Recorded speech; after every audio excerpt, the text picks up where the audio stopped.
Every entrepreneur has faced failure, but for some, it's the first step towards something bigger.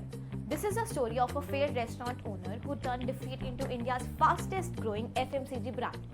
This sauce company makes more than 1000 crores in revenue and has disrupted over 5000 crore sauce and ketchup industry with more than 50% of the market share. You might be surprised to learn that Viraj Bhal, the founder of Veeba, previously owned Fun Foods, which is now one of the Veeba's biggest competitors.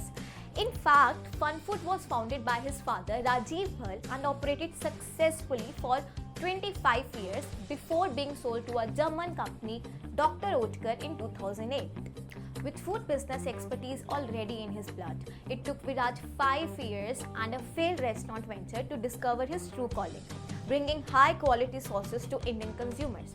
In 2013, he made his comeback to the industry by launching Veeba, driven by his passion to serve sauces to the Indian market. A brand that started in 2013 with a simple idea, the magic of food lies not just in its ingredients, but in the sauce that ties it all together. With 85 unique products, Veeba is now adding flavor to homes and restaurants across India, reaching 700 plus cities with 2 lakh points of sale. From partnerships with giants like Domino's, Starbucks, CCD and Burger King to a strong presence in mom and pop stores, Veeba now has become a household name. In FY23 alone, Veeba hit 811 crore in revenue and is set to break the 1000 crore mark by FY24.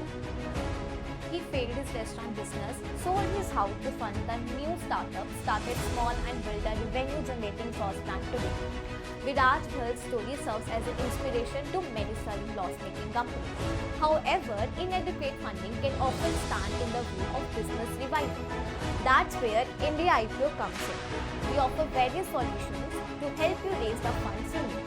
Simply connect with us and we'll guide you to your successful and necessary funding through a timely and successful IPO.